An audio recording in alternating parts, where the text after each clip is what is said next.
Can we all remain standing for a moment of silent prayer and meditation?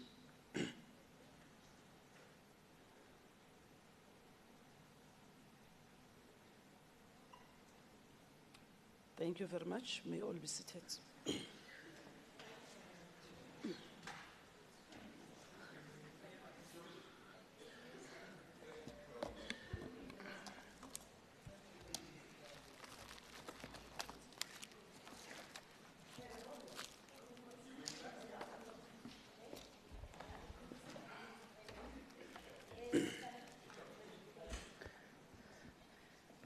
Good morning, colleagues.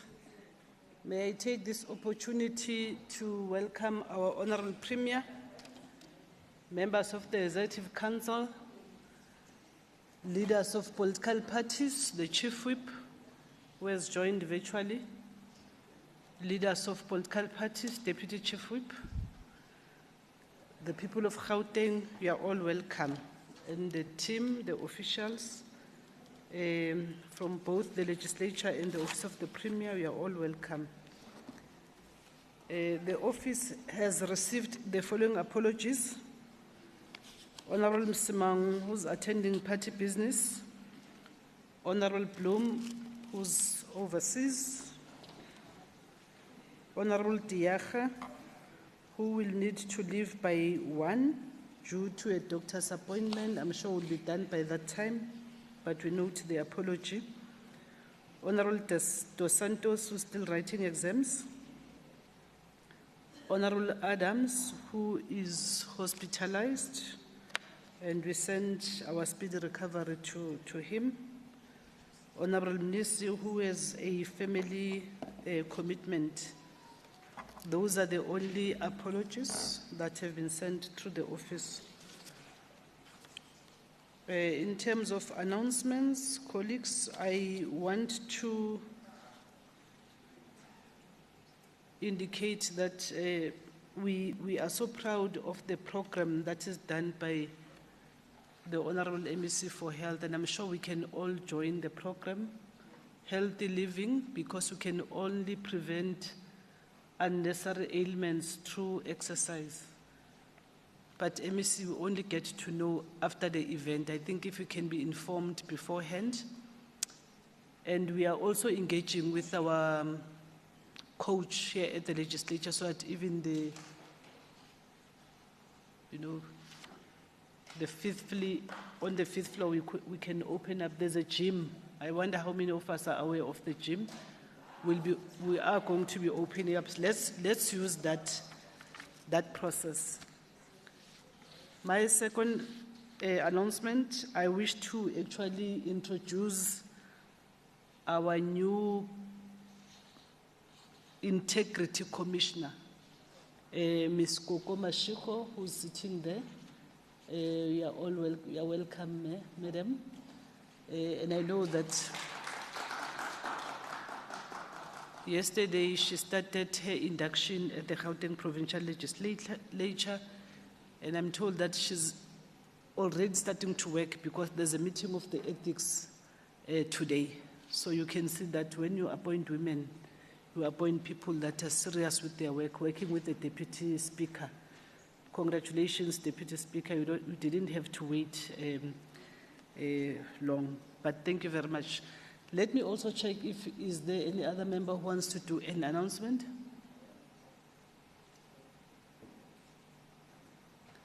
There's none. Thank you very much.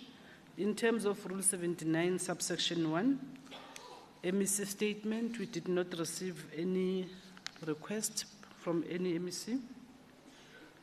In terms of 81, subsection 1, member statement,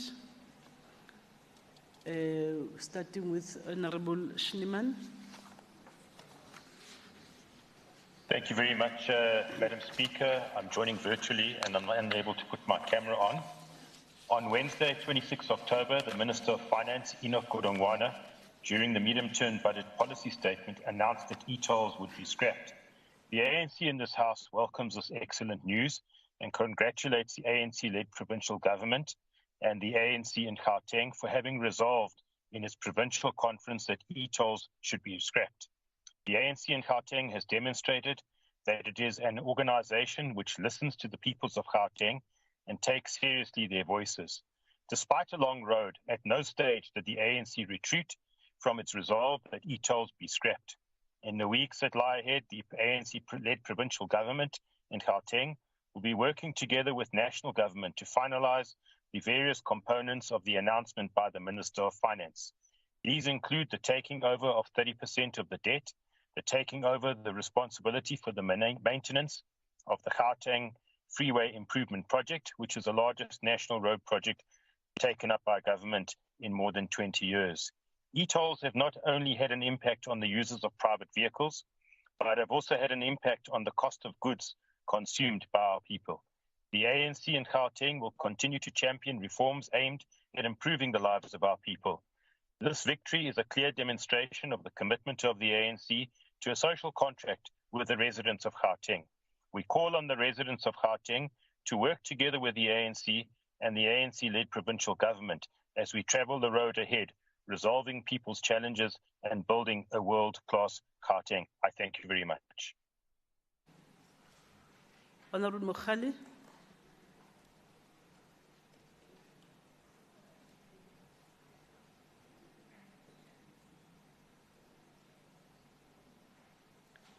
Honorable Mekgwe.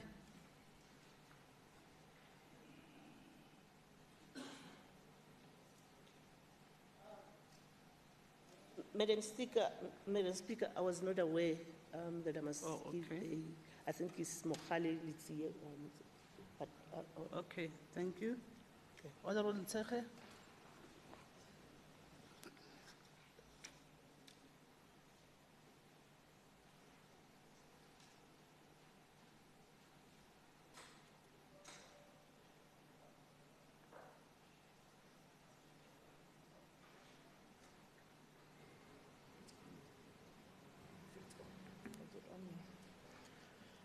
Thank you, Speaker. On the 8th of November, Mpho from Tembisa contacted me stating that her 67-year-old grandmother had been in hospital at Tembisa. She had been admitted and was sitting on a wheelchair since Saturday. I want to thank MEC for intervening. However, she was moved to a bed but still in casualty. The next day, she was discharged. The family begged the staff of the hospital not to discharge her as she was not well enough. Unfortunately, the plea fell on deaf ears. I too visited the hospital and found many people not in beds, but sitting in chairs. When I spoke to some of them, they indicated that they'd been sitting on chairs for as many as 3 days. On Thursday, Gogondo got home, had difficulty through the night, and passed away. Mpho is in her 20s, traumatized, phoned me, Sis Rufile, I can't believe she's gone. I received these multiple times throughout the day. I'd like the MEC to please investigate what is happening at Tembisa Hospital, because it seems that because of our overcrowding, the staff might be discharging patients that are not well enough to go home. I also plead with you, as a broken record since 2014, but now with a new twist, to please explore the possibility of establishing a committee to look at reopening Kempton Park Hospital, whether you phase it in, and also the multiple of people that have come through with proposals and funding to have this whole hospital opening. Then Gogondo's death will not be in vain, but other people's lives can also be saved. Thank you, Madam Speaker. Honorable Badenhorst.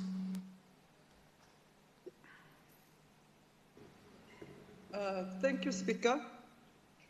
An estimated 285,000 public servants protested nationwide against government's decision to unilaterally implement the 3% wage increase in line with Section 5 of the Public Service Act. Public servants have not seen the promised 3-year wage increase since 2018.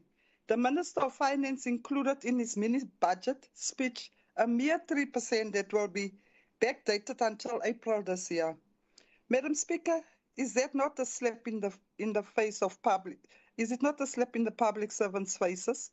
Why must they beg for monies that was promised to them? As we know, all essential household items have increased for example, food and in utensils, house utensils, 3% increment is not adequate, as all of us know. Now the workers have vowed to go to the streets, paid or unpaid, to shut down essential services in government. And it does not adhere to their 10% demand of increase to their salaries. Where does the Batopele principle fit in? Because when there is, but even here in the legislature, our staff are battling to get an increase or a 13 check. People are tired of begging. The public servants are going to shut South Africa down, and trillions of revenue will be lost. Thank you, Speaker. Honorable Litoba. Good morning, Madam Speaker and members of the House. Please allow me to congratulate our Honorable Speaker, Ntombi Mekgwe, on her nomination as a finalist in the Standard Bank Top Women Awards. In the category of Top Women Public Sector Leader for Top Gender Empowered Organization. Among the considerations that led to her nomination as a finalist in the GPL's record as the first legislature in the country to establish a multi-party women caucus in 2015. This has catalyzed the legislature's firm advocacy for gender parity through institutionalizing and sustaining women empowerment and gender mainstreaming interventions. The top gender empowered organization category recognizes GPL's continued commitment and contribution to moving women to the forefront of politics and social development. I congratulate the Speaker for representing the Gauteng Legislature and proving that as women, we are born to lead. I thank you.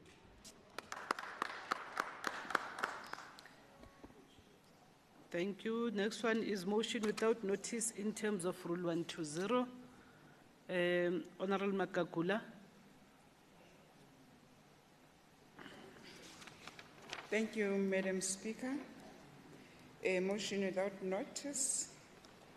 I, Member T. Makakula, ANC Deputy Chief Whip, hereby tables the following motion in terms of Rule 121 and Rule 122 as follows.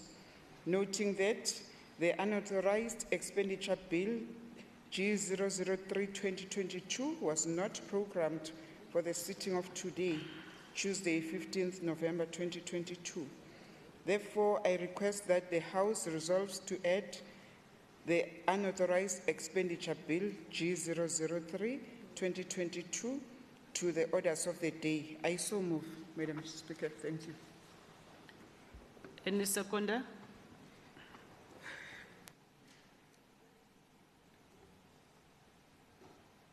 I'll second.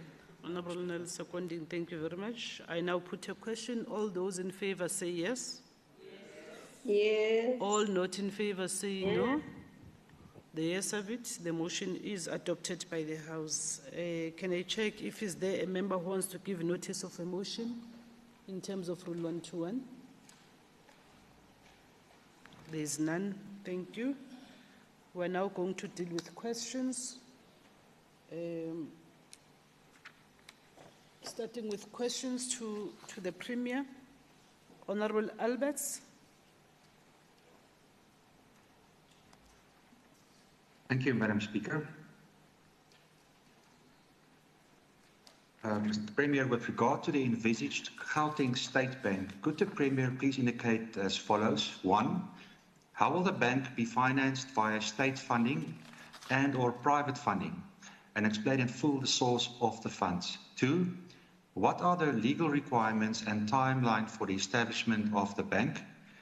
Kindly explain comprehensively and also indicate the target date to launch the bank. 3, who will be the bank's customers and will there be any differentiation based on race or any other social marker Kindly explain comprehensively, including the legal basis for any possible differentiation. 4, will the bank only serve people living in Gauteng? And lastly, 5, what steps will the Premier take that this bank will not become just another VBS case? Thank you, Madam Speaker. Honourable Premier. Thank you so much, Madam Speaker, and Honourable Member Adams, and Honourable members on the call and those that are physically in the House. As per the resolution adopted by this House to establish a Gauteng Enterprise Fund, specifically Chapter 5 of the Gauteng Township Economic Development Act, we felt that it is appropriate to consolidate and bring together all other banking-like services to establish a provincial banking institution for our province. Currently, we are providing a variety of banking-like service, which includes the Township Economic Partnership Fund, which has approximately 650 million, the Gauteng Infrastructure Financing Agency, GIFA, which has approximately 100 million, the GCRA bursaries, which funds almost 4,000 learners to a tune of 362 million, and other transactions or funds like the Housing Partnership Fund. GDAT also provides some financial support to farmers and entrepreneurs. And we really believe it's very important that we maximize and get leverage out of these banking-like services by establishing one banking institution that will consolidate and provide the necessary support to all these institutions to avoid double dipping or also funding institutions that will collapse because of not done due diligence that are needed by banks. This is informed by a resolution taken by the ruling party at its national conference, which resolved to establish a state bank nationally and also encouraged some provinces to establish such a bank. The ANC vision for the South African economy is guided by the Freedom Charter's clarion call that the people shall share in the country's wealth. The ANC is committed to building a more equal society where all can find decent work and enjoy sustainable livelihood. The state is the most important significant institution in the management of social relations. It is a concentrated expression of power and a platform for contestation among various sectors of society. For the state to fulfill its responsibilities, it should not only have the requisite capacity, it must also enjoy popular legitimacy. This is because we have always known that no political democracy can survive and flourish if the mass of our people remains in poverty without land and tangible prospect for a better life. Attacking poverty and deprivation must therefore be the first priority of a democratic government. As a result, since 1994, through the state policy making and monitoring, we have been in a position to establish various state-owned banks like the Land Bank, Development Bank, and many other banks that have been established by the state. So it will not be the first time a state will establish a land bank, or establish a provincial bank or a state bank, because this has been done before.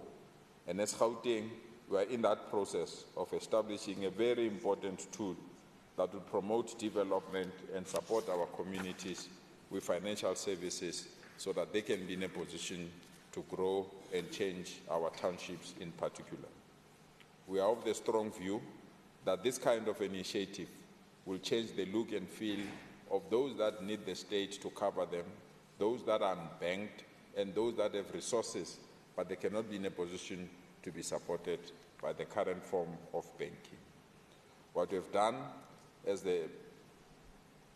government, we've appointed MEC Mamabulo to then consult with various institutions that are within the same framework and advise us accordingly.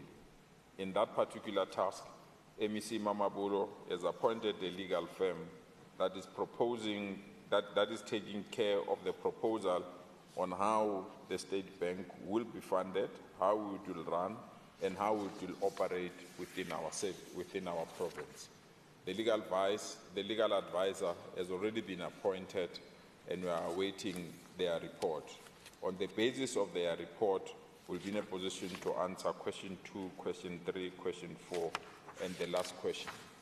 Unfortunately, your last question, which states, what steps will the Premier take that the bank will not become another VBS?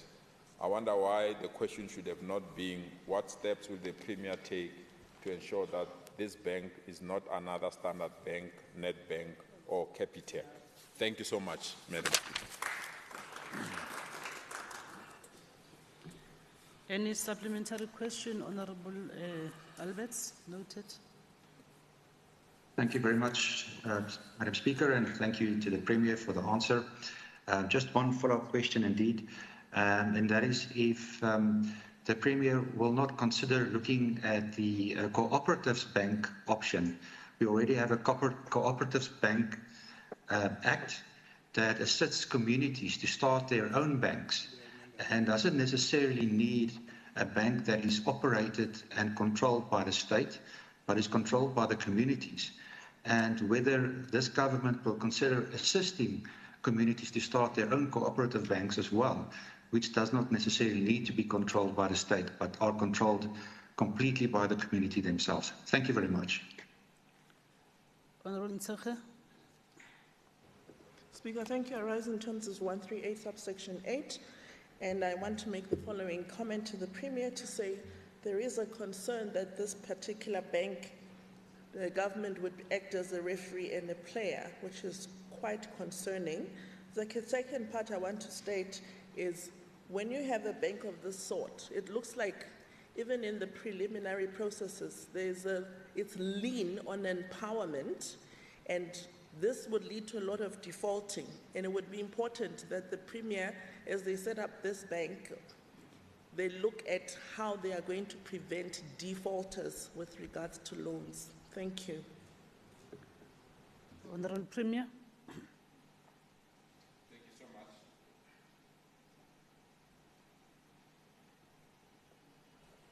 Thank you so much, Madam Speaker, and Member Alberts and Member Ntsege. I think that's the reason, Member Alberts, that we say that let's get a legal advice on how best to reposition this bank. We'll take into consideration your view, but we are just affirming what we said. We fund cooperatives as a provincial government through the Department of Social Development, and we have managed to capture their limitations, their strong points, and areas that need support. So we will also submit how cooperative banks apply to the legal team that is led by MEC Mamabulo, so that we don't create the same platform, the same problems as we move to establish this provincial state bank. Member Ntsege captured it correctly. The reason why we feel we need to have this kind of a bank is also to avoid having to deal with defaulters and having to deal with people that can be given money but they cannot be in a position to repay, or their business plans are not proper. We don't have that capacity for now. We are relying on individual departments, and Department A is doing it differently from Department B. But if we have a single institution, we'll have a uniform approach on dealing with all these matters and therefore avoiding defaulters. We are not going to be a player and a referee. Actually, the banking industry is highly regulated, those that knows the industry. The Reserve Bank plays a certain role. There is a banking association that plays a certain role as well, and they are also regulated differently. A developmental bank and a normal commercial banks operate differently. We need to position our niche. Which area do you want to? But what we want to do, good people, so that you understand, we want those township houses, if we have given them a title deed, they can use a title deed to come to a state bank to be funded to change that township house. Because currently, that title deed is meaningless to our commercial banks. They don't think it's viable. There are many institutions. For example, if you own a car, you stay in the township, they charge you more just for staying in the township. And when you go to some areas, you can't even be in a position to get funding because they will say it's risky to operate from those areas. We really believe we need to play a role. But it's a developmental role. It's not for us to have to receive deposit and withdrawals. It's a developmental role that we want to play on the basis of the resources that we have as a state and the bank-like services that we are rendering to our clientele. And that's the reason we believe a proper legal advice will guide us appropriately and correctly. Thanks, Madam Speaker. Next question, Honorable Tilange.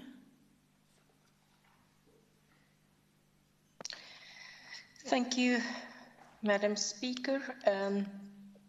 To the Premier, with regards to the situation of public servants being suspended with full pay, costing the taxpayers millions, can the Premier please indicate what is the number of suspended public servants in the Gauteng province?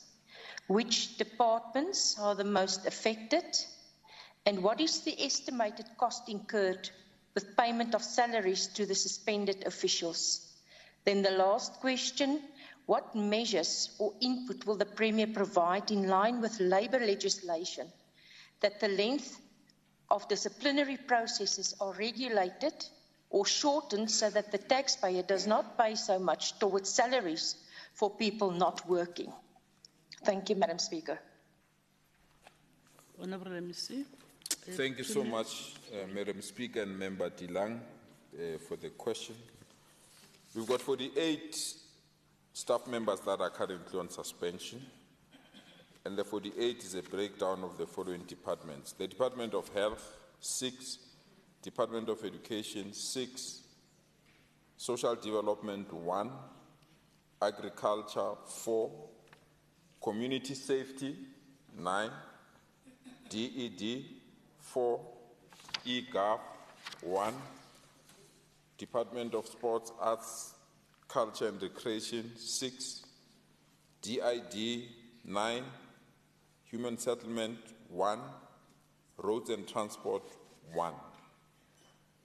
In terms of your third question on the cost estimate, unfortunately, your question didn't indicate the length of the suspension and which financial year and which period, because there are suspensions that happened yesterday, they will happen tomorrow. So it will be very, very difficult to calculate the figures. So the costs vary per department and are dependent on the length of suspension per employee and also the specific financial year. Regardless, this report or this information is also declared in our annual report. And if the member can go through the annual report, this information will be made available. In terms of question 4, we tend to promote best practices by ensuring that departments at all times must first consider precautionary transfer as an alternative to placing an employee on suspension. 2, precautionary suspension should be reserved for dismissible transgression. 3, in the event that it's impractical to precautionary transfer an employee, smaller departments in particular, the delegated authority to review precautionary suspension on a weekly basis should be considered. 4, departments are to report to the Office of the Premier after 30 days of the date of suspension on the progress of the case and submit reasons which may influence the department not to comply with the 60 days period. 5, the Office of the Premier will then advise on identified challenges. 6, a precautionary suspension must be automatically lifted after 60 days unless a hearing is held within 60 days from the date of suspension and the chairperson of the hearing postpones the matter for a valid reason. 7, if charges have been served, a hearing must be convened within 60 days from the date of suspension and the only chairperson of the hearing, it's only the chairperson of the hearing that may postpone the matter for valid reasons. Thank you so much, Madam Speaker. Thank you. Any supplementary question, Honorable Tilange? I'm happy, thank you, Madam Chair, and I will follow up on question 3. Thank you, Premier. Honorable Mekgwe. Speaker, thank you. 138 subsection 8. Honorable Premier, I want to say to you, while your response is adequate, I want to give advice to the ANC government to say, when you suspend people and they resign, like one July Ramaphosa from social development, These people should be blacklisted, not only from this legislature, but throughout the country, because what tends to happen is then they rear their heads in some other municipality or another legislature working for government. Thank you. Honorable Premier.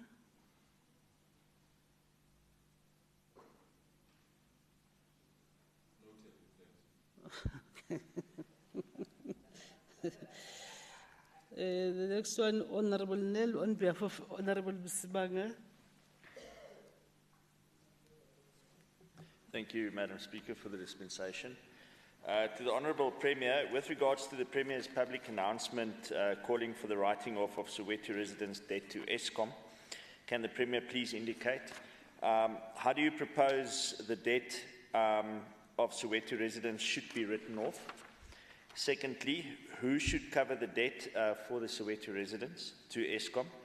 How is it envisaged that the Gauteng provincial government will contribute towards this debt? Fourth, how much will the Gauteng provincial government contribute towards this debt? And lastly, how will the debt of other areas in Gauteng be dealt with fairly in light of the focus on Soweto only? Thank you. Honorable Premier. Thank you so much, Madam Speaker, and thank you so much for the question. When we introduced the new cabinet on the 7th of October 2022, we indicated that we have decided to elevate certain areas of Growing Gauteng Together 2030 blueprint, which we feel are non-negotiable. Between now and the end of the 6th administration, we've committed to do the following. First, is the economic recovery and acceleration within our province. Secondly, the strengthening the battle against crime, corruption, vandalism, and lawlessness. 3, ensure that we focus in improving the living conditions of our people in the townships, informal settlement and hostel, what we call TISH, T-I-S-H, townships, informal settlement and hostel. 4, we prioritize the health and wellness of our communities. And lastly, we strengthen the capacity of the state to deliver services. Our argument, therefore, it says, if we have to unleash the economic potential of townships, if you have to unleash or use townships as an area in which economic growth can be accelerated, you can't leave out townships. You can't leave out people that are trapped in poverty, because majority of people that are trapped in poverty are unemployed. And where do you find them? In the township. You can't leave informal settlement, because majority of people are in informal settlement on the basis of what? That they're unemployed. You can't leave the elderly, because they've reached a stage where they're no longer employed. And you can't leave those that are vulnerable because of the situation that they find themselves. And if, therefore, central government has agreed to take the entire debt of Eskom and remove it from the books of Eskom and transfer it to central government, by extension, the people that owe Eskom should therefore be alleviated. We are told, I'm not sure.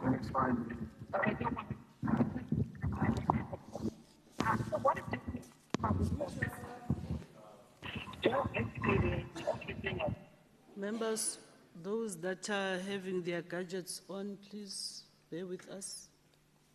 Thanks, Madam Speaker. We are told that this, and we are using Soweto as an example, we are speaking about scrapping of this debt in all townships. We are told that the Soweto Eskom debt alone stands at 5 billion, but only a fraction of 515 million is collectible. So we have 5 billion that is there, but you can only recover 515 because people are unemployed. These are grannies. These are people that are vulnerable in terms of their poverty status. So you will never collect that amount of money. So if you can't collect that amount of money, what is the best mechanism? Is to scrap it so that you start afresh and provide the necessary support. In doing so, we are not encouraging those that can afford to pay not to pay. That is why we want to embark and strengthen the user pay principle and the use of credit control to those that cannot pay. We were only humbled during his response to the National Assembly on the 3rd of November that President Cyril Ramaphosa understood and appreciated this clear call made by Gauteng.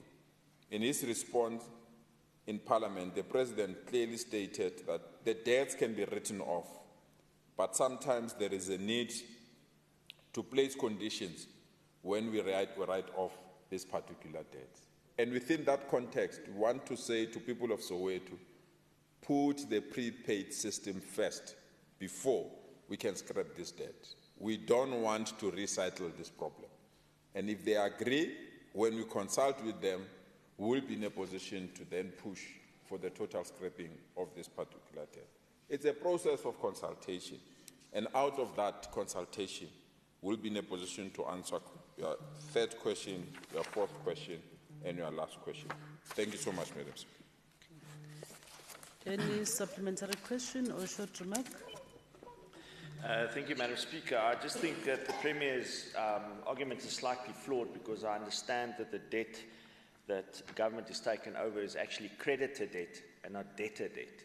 And I think we need to be very clear about this. It's not as if they're taking over the debt of debtors, they're actually taking the debt of creditors of Eskom. But my question is that more than 5 billion has been written off in Soweto debt since 2019.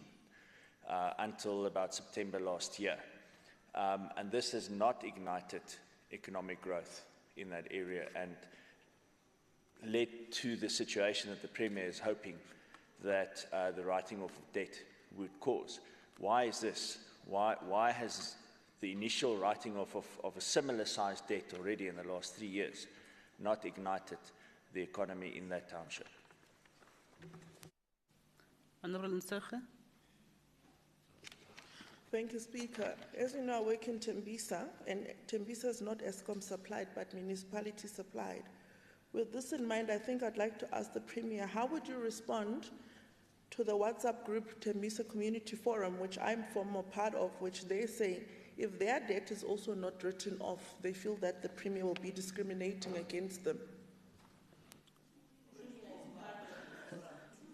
Honourable Alberts. No. Honourable Alberts. First, Honourable Alberts. Alberts. Yes. Thank you, Madam Speaker, for the opportunity.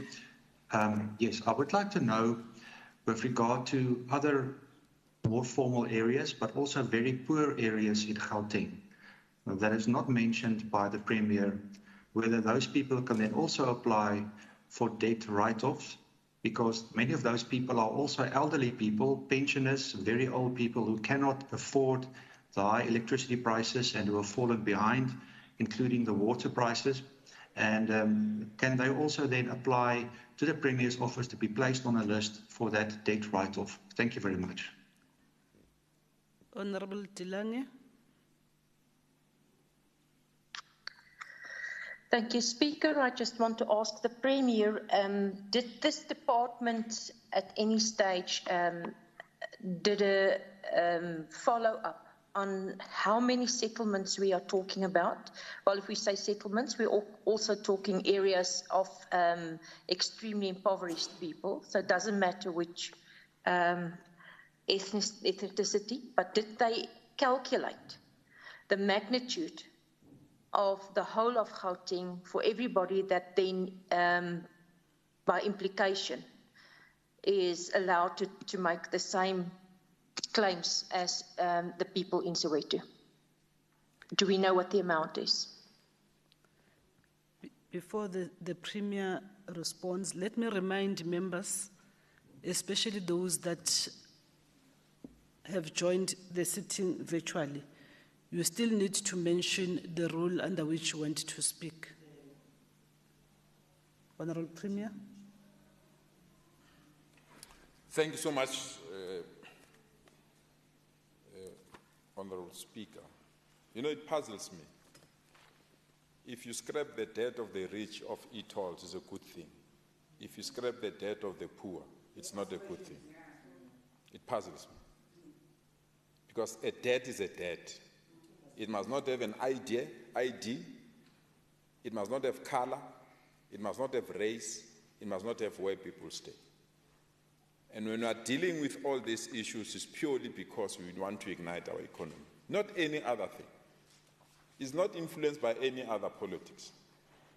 But if people want us to unpack the ESCOM debt that has just been taken by the state, who contributed to that debt? It's municipalities. Who contributed to that debt? It's businesses that can't afford to pay. Who contributed to that? It's people that are selling their house and can't even afford to pay because they cannot be traced. It's not even the poor. And that debt has been scrapped, no one questioned it, because the state has taken that debt from ESCOM. No one questioned it. But when it comes to the poorest of the poor, who are old, for God's sake, who are unemployed because the economy is not performing, then people are raising their voices because those people don't matter. To us, they do, and we protect them. So it's not any other thing. It's to protect the weak, the poor, and the vulnerable. And if we do that, all of us will not have this kind of questions that have been asked. Member Albert asked me areas not mentioned by the Premier. We all know which areas that Member Albert has an interest in. And those particular areas have been protected throughout history. They're not even paying half of the services that were paid because the state at that time protected them. They will not have debt. The state didn't protect those that we feel need to be given this kind of support. And Member Tilange says that did we do a study? How I wish Member Tilange can go the kind of electricity that is not even there in those informal settlements. It's not even there, this electricity that we're talking about. People don't have access to that electricity. So we're not even going to make a study or commission a study. How do you commission a study from people that don't even have electricity? You are fortunate to complain about load shedding. Here is a permanent... Honorable Tilange, please. Honorable Tilange, you had your chance. You don't have an opportunity to speak now, please. Sorry, Madam Speaker, but the Premier is making No, a racial no. issue. Honorable Tilange. Honorable Tilange, we don't behave in that fashion. Chest pains are dangerous pains. So we are not going even to commission a study. And we know the areas where ESCOM is rendering services. If ESCOM is rendering services in Tembisa, they will be captured. But if it's the municipality that is rendering services, it will be unfortunate. We are very specific of areas where we really... The central government has taken over the debt of ESCOM. And within that context, we want that particular debt to be transferred to those that are unemployed and those that are poor and those that are elderly, that they don't have money to pay for that particular rent. But let us be consistent. If you want to scrap the debt of the poor, of the rich through e-tolls, don't raise your finger when you scrap the debt of the poor through ESCOM. Thank you so much, Madam Speaker. Next question, Honorable Mekgwe. Thank you, Speaker. During one of the press conferences after being announced as Premier, the Premier announced that all Nyaupa users and homeless people must go to the state and they will be taken to a state farm for a 6-month treatment. With regards to the state farm 6 months treatment, would the Premier please indicate, 1, how much money in rands and cents has been allocated to this project? When, date will this project start? Which departments will form part of this project? What is the address of this farm? And what is the capacity of this farm? As in how many Nyaupa users and homeless people can be accommodated on this farm? Thank you, Speaker. Honorable Premier. Thank you so much, Madam Speaker and Member Mekgwe. I've got 39 slides to answer the question. Member Mekgwe, I'll hand it over, but I'll just go through some of the slides so that we can respond to all. This is something that is very dear to our hearts. A nation, or let me put it this way, it's a very important quotation that was said by our former president, Oliver Tambo. The children of any nation are its future. A country, a movement, a person that does not value its youth and children does not deserve its future. End quote. The issue of Nyaupe has ravaged our communities. I can bet there's no single family in this country that does not have a child that is struggling through to drug addiction. All the methods and systems that we've used before have not only failed, but they could not even make a dent to reverse this kind of situation in our communities. And therefore, we felt that we need to develop a program that will assist our children to get out of this Nyaupe. We can't surrender the future of our children to Nyaupe and drug addiction. We can't wash our hands that we've failed when literally majority of our youth are faced by this problem. So there is an act of law, the Prevention of and Treatment of Substance Abuse Act 70 of 2008. This Prevention of and Treatment of Substance Abuse Act 70 of 2008 specifically declare, members, no person may establish or manage any treatment center maintained for the treatment, rehabilitation, skills development of service users, or in which such persons receive mainly physical, psychological, spiritual, or social treatment, unless such a center is registered.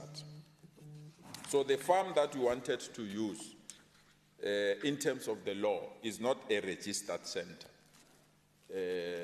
We wanted to use Rondebosch, what do you call that place? Seikerbos, as a state farm.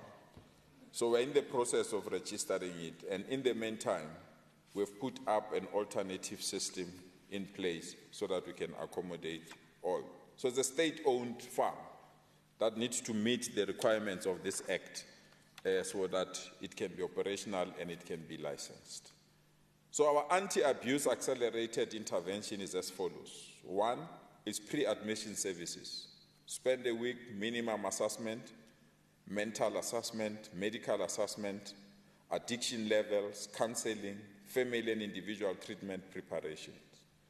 So that's the first week. The second stage is what we call treatment and rehabilitation, and in some instances is inpatient. This includes detoxing for 6 weeks to 12 weeks, outpatient management for 3 months, community-based support, which is regulated by medical protocols.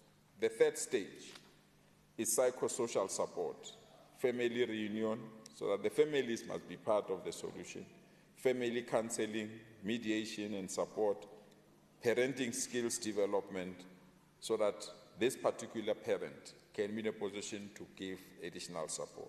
Stage 4, halfway house services. This is on the eve of being discharged in the next few months, and the introduction of what we call skill-based development support, like computer skills, electrical, plumbing, bricklaying, scooter driving, hair and beauty salon. The last stage, which is stage 5, is what we call community reintegration and continued aftercare support. This is what we are introducing, so that these particular users can then be integrated in our society. Our anti-substance abuse accelerated intervention is also universal. We've got a particular curriculum that we've developed. And that is how, we don't want to take them, put them in a farm and that. So there is a curriculum that we've developed during the announcement and where we are, because we're launching this particular program this afternoon. We've got social work and youth counseling, individual group therapy and family therapy. We've got medical treatment and occupational therapy. We've got recreational and spiritual care. We've got preparation for release and discharge into family care and community care.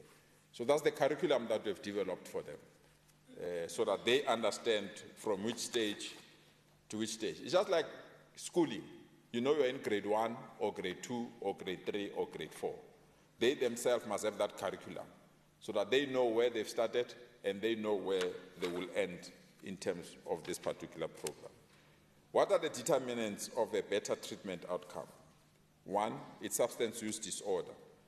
2, is chronic support. 3, is lifelong journey. 4, it's a relapse process in terms of triggers, thoughts, and cravings. 5 is the success rate of this particular program, so that we can be in a position to monitor whether we know we are on the right track or not. We have assigned the following number of officials to deal with this particular program. Social work manager 5, social work supervisors 18, social workers 137, social auxiliary workers 23, and the subtotal is 2090 is 219 in terms of social workers. But the overall team that will work with these drug abusers is 479. So we are not doing an AMP or something, or doing something that we just think we can test. This is a real proper program that will provide support to our children that are addicted. As of yesterday, 6,224 parents have entrusted us with their children. We launched today, we are launching with 6,224. And we have children according to wards, because we've got a strong area of integrating them in the communities. So we're not just taking them. We've categorized them into wards. And the 6,224, they come from 481 wards in our province. And I can take you through each and every ward. In Sidibeng, there are 116, Orlando West, 97, Orange Farm, 61, Alexander, 55, Atteridgeville, 40. So each and every township, we know how many children that we've taken, that have come forward that need this kind of support, so that we don't just take, but we know where to locate them back and all other areas.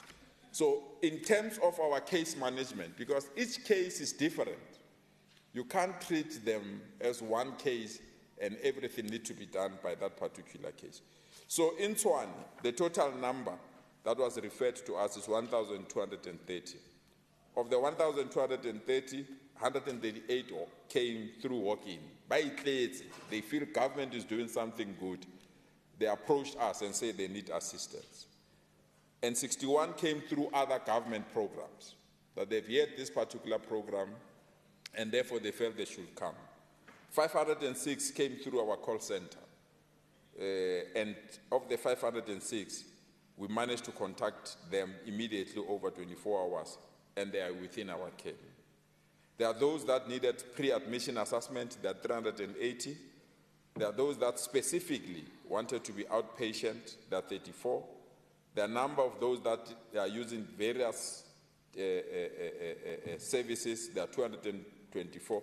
So we've categorized them of each and every region. The numbers that I've just given you is Tshwane.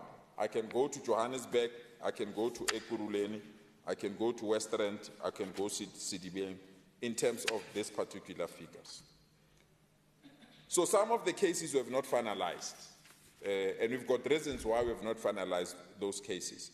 In Tshwane, we've got 37 that we have not finalized because social workers have not finalized that work. 235, they needed more assessment. 104, they are waiting for medical report.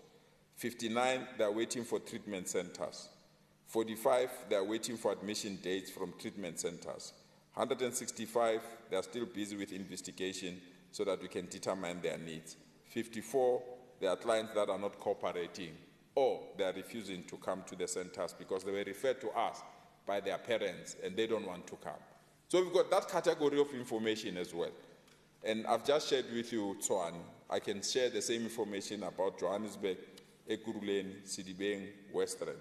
And the total number of unfinalized cases is 394. That's the number that we have. How many available beds we have? I think that's the question that we've raised. So we are taking them to the following centers.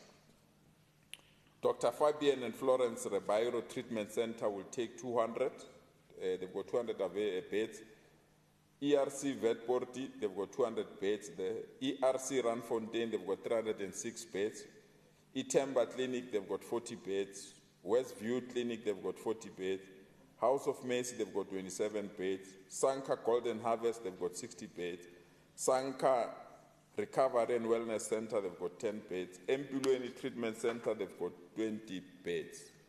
So this is the number of institutions that we are using in the interim, while we are finalizing the registration and the fixing of our farm so that it meets the necessary act that I explained when we started. Freedom Recovery Center, they've got 52 beds. Jamela Rehabilitation Center, they've got 64 beds. Stabilas Treatment Center, they've got 5 beds. Sanka, they've got 20 beds. Rent Aid Association, Wage Gardens, they've got 25 beds. So in total, the available space that we are going to utilize and expand is 1,130 beds. So these are the areas that we are going to work with in the interim until we finalize them. But each case is different, and each case needs different attention. We have learned from life as it may, so we don't want to do another life as it may. So we have to be extra careful. The name of the patient, the contact person of the patient, the nature of that problem of that person, the stage in which they're in, and the kind of support they need, and beyond that, what kind of life skills that we need to provide them. We have made public announcement here. After rehabilitating them, if those that want to go to university, we will pay their university fees as this government so that their life can proceed without any challenge, without any limitation. Those that want to be soccer players, we link them up with soccer teams in Gauteng. Hopefully, Kaizer Chiefs, Mamelodi Sundowns will be willing to assist those parties. So we have even a gateway program that we have identified to give these areas. We are also in contact with what we call community-based treatment services that we have already activated. In Johannesburg, there is a Natara Alcohol and Drug Center in Orange Farm.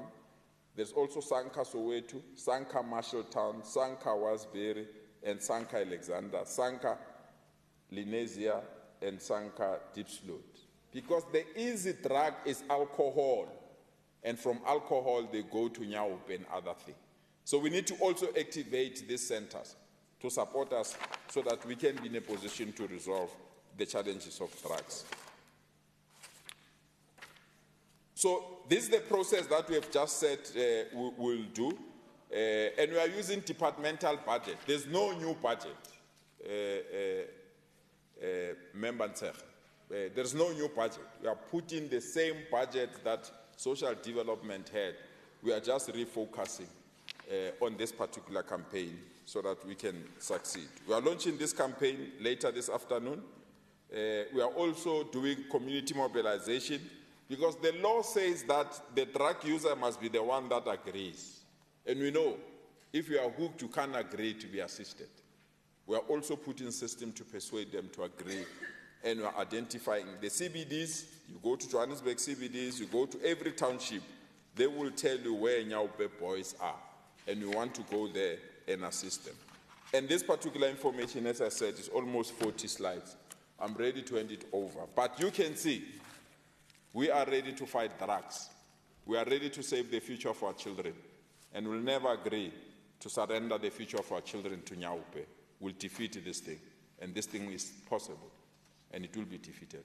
Thank you so much, Madam Speaker. Any supplementary question or short remark? Short remark, please, Speaker. I think, Speaker, what concerns me is that a pronouncement was made prematurely about a farm that hadn't even been registered or properly researched. And this particular farm set up an exploitation. Even when I listened to the Premier, he's talking about 6,200 parents which have come forward, and yet he's only got 1,130 beds.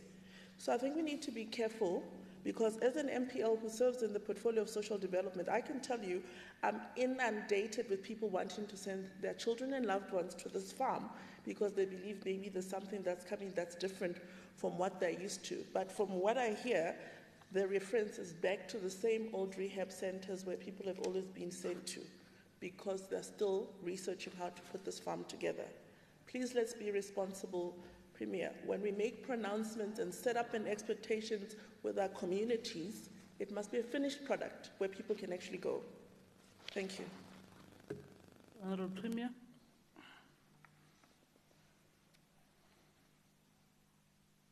We need to always appreciate advice and guidance. If you behave that you know everything, it will be wrong. So the advice and the guidance is given to us, we note it and accept it. The reason why we made an announcement is because there is a need. And no one is disputing the fact that there is a need. But the farm that we have, unfortunately, is not in a state where we can put people there. And the Department of Infrastructure Development is moving ahead to do it. This is an interim arrangement. You can't delay this intervention. And the mere fact that this number of people are here is an indication. Member Ntsege indicate the number of people that need help, 6,000, and the number of beds that are over 1,200. Not everyone will be accommodated where we need. There are others that are outpatient. There are others that we must take to medical institutions because of the state of their health. Not everyone is going to be. That's why we are intervening individually, not as a group or collectively. So there are others that are going to be outpatient. There are others that are going to be inpatient. There are others that must go to hospitals. There are others that are going to mental hospitals and mental institutions. And that's how we spread it. And we knew this because every case was analyzed by social workers. That's why we didn't want to rush. And now that we are ready to launch it this evening, we'll make it better, and South Africans will understand that the fight against drugs is on, and they must join us. Thank you so much, Madam Speaker. No, you can't respond. The Premier's, no. Please, may I ask that I get the 39-page slide, because we always promise that these things will come. And Honorable coming. Ntsege, you don't speak after the Premier has responded. Thank you. The next set is questions for oral reply to the executive in terms of Rule 134. Let me start with Honorable Letswalo to MEC for Kokta.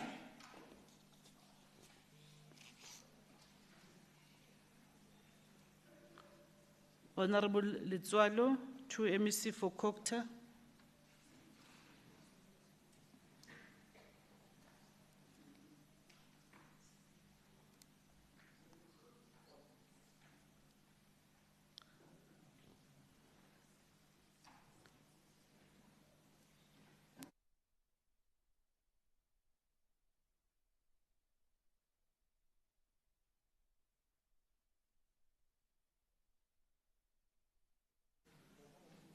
Honorable Letswalo to MEC for Kokta.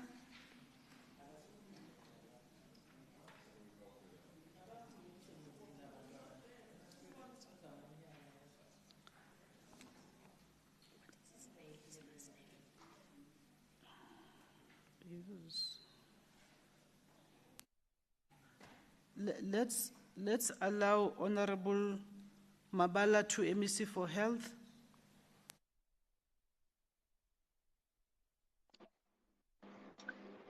Thank you very much, Madam Speaker. With regards to the resignation of a renowned breast cancer specialist, Surgeon Professor Carol N. Ben, on the 30th September 2022 at Helen Joseph Hospital, who upon her resignation is quoted as saying, open quote, "Leaving Helen Joseph after 17 years has been a struggle. There was harassment and an obstructive workplace culture that made our daily working lives impossible. But I can't spend my time getting into trouble trying to find solutions." Close quote. With this in mind, would the MEC please respond to the following? Number one, how does the department feel about the loss of expertise and dedication the professor has provided to cancer patients throughout her 17-year relationship with the health institution in the province, with Helen Joseph currently treating 400 to 550 breast cancer outpatients and between 20 to 30 patients booked for surgery per month? Number two, with regards to number one above, did the department institute an investigation into these serious allegations instead of just issuing a statement that one employee has resigned? In your response, Honorable MEC, please provide details of the investigation, and if no investigation was conducted, please indicate why not. Number three, prior to Professor's resignation at Helen Joseph Hospital, Did the hospital CEO and or the department previously receive any complaints from health professionals regarding inconducive workplace culture and worsening working conditions? In your response, if yes, please indicate what steps did the department take to remedy the situation? With regards to the number one above, how does the department plan to fast-track treatment of both outpatients as well as those booked for surgery to provide the best quality health care at Helen Joseph Hospital without referring patients to other hospitals and overburdening the already struggling hospitals with cancer patients? Number 5, what is the department plan to fill the gap left by the breast cancer clinic volunteers who left in solidarity with Professor Carol and Ben? In your response, please indicate the potential impact this exodus of volunteers is going to have on breast cancer care at the hospital. Thank you. Honorable, let me see. Madam Speaker, the first question, the answer goes, it is a sad loss indeed for the department to lose someone of Professor Penny's caliber, considering a contribution to the fight against cancer in the province. The second answer is when Professor Penny resigned, she has not formally laid any complaint against a clinical manager, and therefore there was no previous investigation instituted. Professor Penny only mentioned her challenges when the clinical manager and the CEO engaged her on the reasons for leaving. When she was requested to submit formal complaint, she declined to do so. However, the allegations leveled against clinical manager were taken in a serious light, and there was, because we did receive another allegation that was similar to the one that about the same manager. And we have a process of doing investigations so that then when we get the report, we will start to acting on the report. The second one, I think it should be the third one. Yeah. The second answer, with regards to Professor Penny specifically, there was never a formal complaint that was reported to the CEO of the hospital. However, the following, after a resignation, another allegation there was another allegation that was raised about the clinical manager. Then that's when everyone felt that there must be an investigation that is being done. I remember because I personally sent a team from the head office to make sure that they go and check what is the problem. Then again, even on this one, we are investigating it. And then when I get the report, you will get an answer on that. The fourth one, the hospital has not stopped managing cancer patients that come to the hospital. Patients do continue to be seen at OPD, and especially the breast cancer services are managed under the surgical department, and there are specialists who are assigned to manage the patients that need breast cancer services. So the process of recruiting a specialist to replace specifically Professor Penny is underway as we speak. The last one in your question, the hospital is in the process of engaging other NGOs that render the same service volunteering in the hospital. Thank you, Madam Speaker. Any supplementary question or a short remark? It's a request, Madam Speaker. Through you, Madam Speaker, can Honorable MEC email me or send me the response in writing, please? Thank you.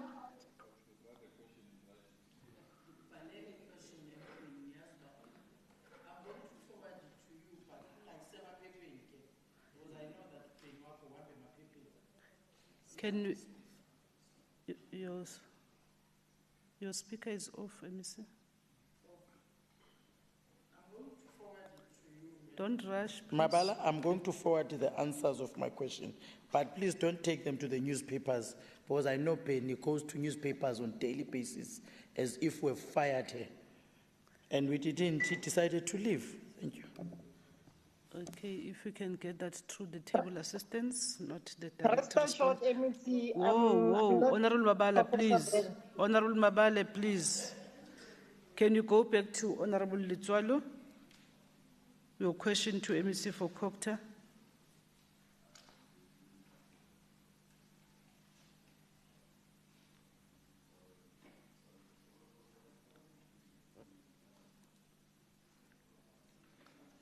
Honorable Tswalo, you are not responding now. We will then ask the secretary to read the first order. I think we'll deal with this particular question.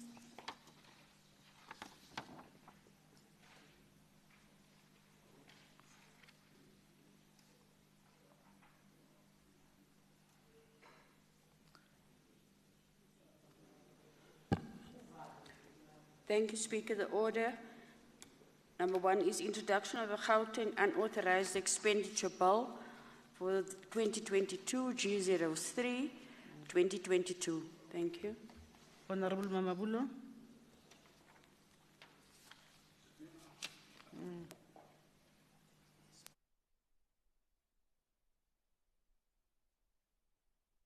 It's not working. Okay.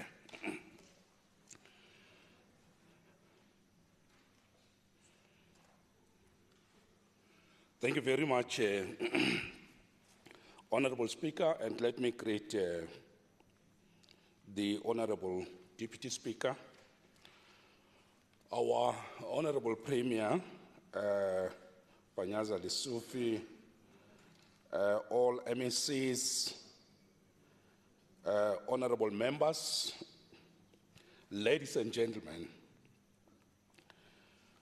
Honorable Speaker, allow me to take this opportunity to table the unauthorized expenditure bill. Honorable MSC Ralihuku, please. Continue, Honorable Mamabulo.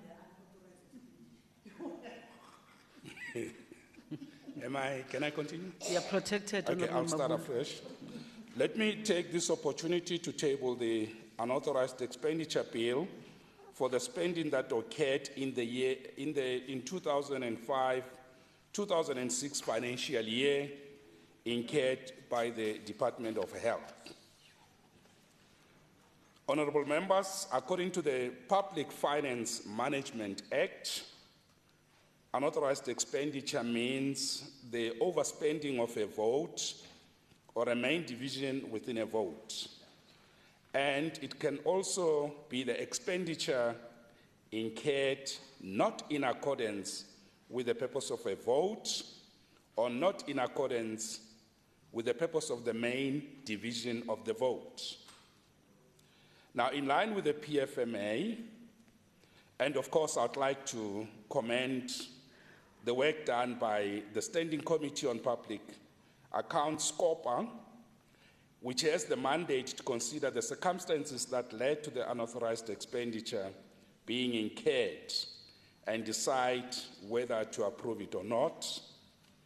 In accordance with this, I'm very much pleased to inform the House that SCOPA, under the capable leadership of Honorable Sokaile Kanyile, has over the past few months had evidence from the Gauteng Department of Health on the deliberations that the department is unable to produce the relevant documentation to substantiate the unauthorized expenditure for the financial years that I've outlined above.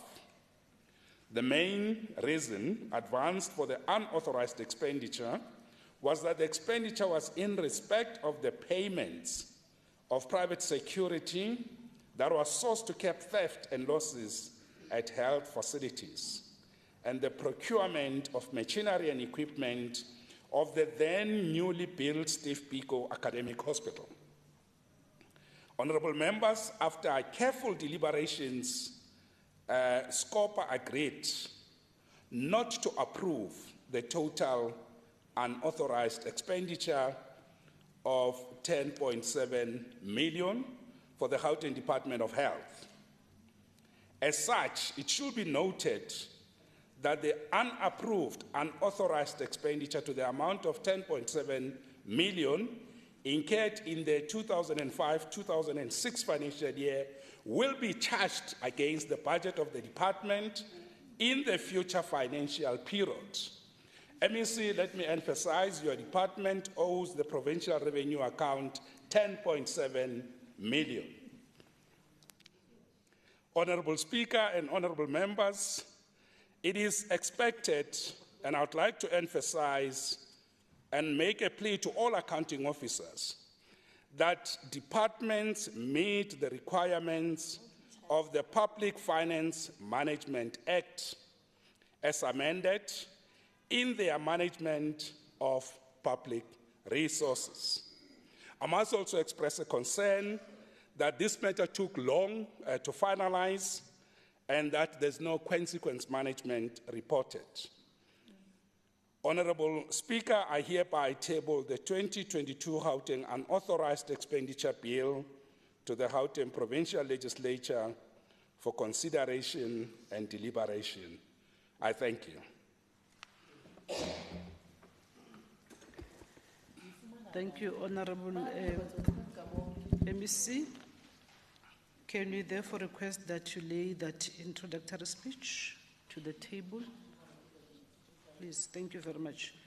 Colleagues, I just wish to actually request that those members who know that they have a challenge in terms of connectivity, they must make it a point that they're in the house.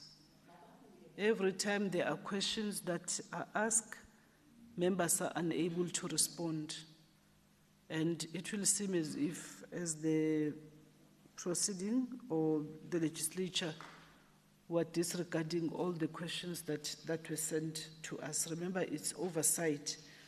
And I'm sure both the MEC might have been ready to respond, because Honorable Zalo is not only asking a question for himself, but is asking the question for us as well, including the people of Gauteng. So it's important.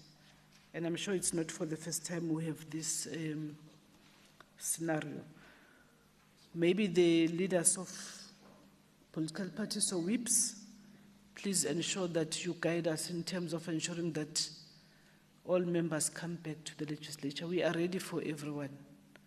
It's just that whips, you respond differently. But thank you very much. That concludes the business for today. Our next sitting will be on Thursday, the 24th of November, 2022, at 10 hours sharp. Thank you very much. The House is adjourned. Thank you, Speaker.